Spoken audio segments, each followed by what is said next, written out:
When was the last time you truly felt understood?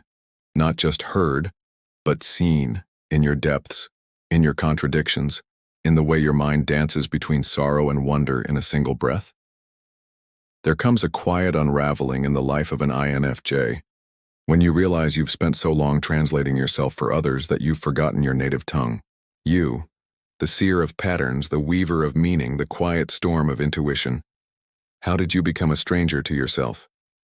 Was it the years of being told you were too much?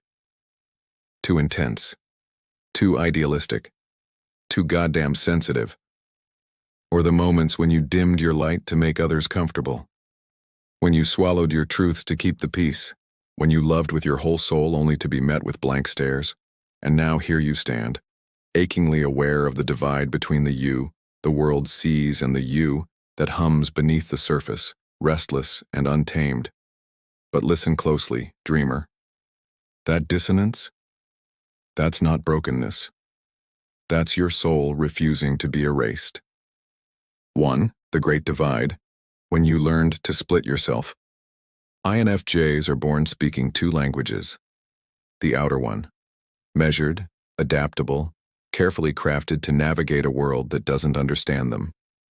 The inner one, a roaring ocean of symbols, visions, and connections too vast to explain.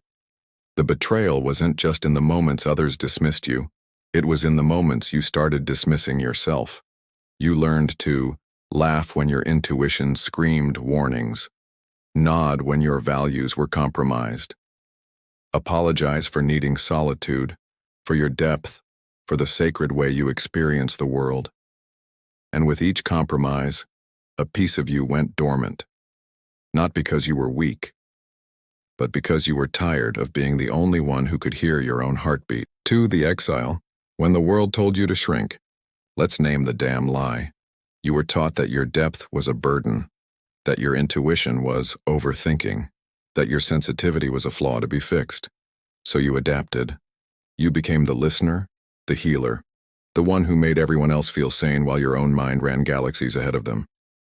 But here's the truth they never told you. The world doesn't fear your intensity. It fears your power. Because when an INFJ stops doubting themselves, when they own their vision, their insight, their unshakable knowing, that's when the world changes. And that's exactly why you've been gaslit into silence. 3. The awakening. When the loneliness becomes a bridge. One day, the pain of wearing the mask outweighs the fear of taking it off. You catch yourself mid-sentence, realizing you're editing your truth before it even leaves your lips. You feel a familiar ache when someone praises the easy version of you, the one that asks for nothing. You dream in symbols again, and this time, you remember. This isn't just melancholy. This is your soul knocking. Because here's the secret your loneliness has been trying to tell you. You weren't meant to fit in. You were meant to belong to yourself first. The INFJ's journey isn't about finding your people, though they're out there. It's about becoming your own sanctuary. 4. The reclamation. Speaking in your mother tongue. Healing begins when you stop asking, how much of myself can I safely show? And start asking, what parts of me have I left in the shadows? This is your sacred rebellion. To honor your need for solitude without justification. To trust your intuition, even when it defies logic. To create boundaries that protect your tenderness instead of punishing it. You are not too sensitive. You are alive in a world that prefers numbness. You are not naive. You are brave enough to keep believing in depth. You are not hard to understand. You are a language few have earned the right to speak. 5. The return when you remember your name. One day you'll realize the loneliness wasn't because you were broken. It was because you were homesick for yourself.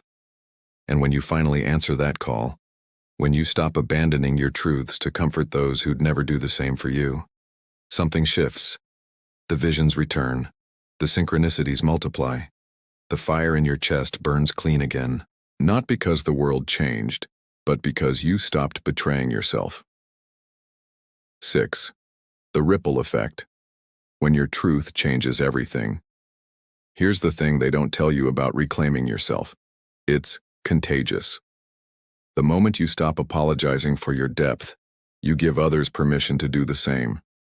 The moment you honor your intuition, you expose the lies others have been living. The moment you refuse to shrink, you become a mirror, and not everyone will like what they see. That's not your problem. Your only job is to stay true. If this feels like a mirror held to your soul, that's because it is. So tell me, in one word, what part of your INFJ essence are you ready to reclaim? Intuition. Truth. Sovereignty. Fire. Let that word be your compass. You weren't meant to shrink. You weren't meant to explain. You weren't meant to apologize for the way you see. The world needs your depth, INFJ. Exactly as it is.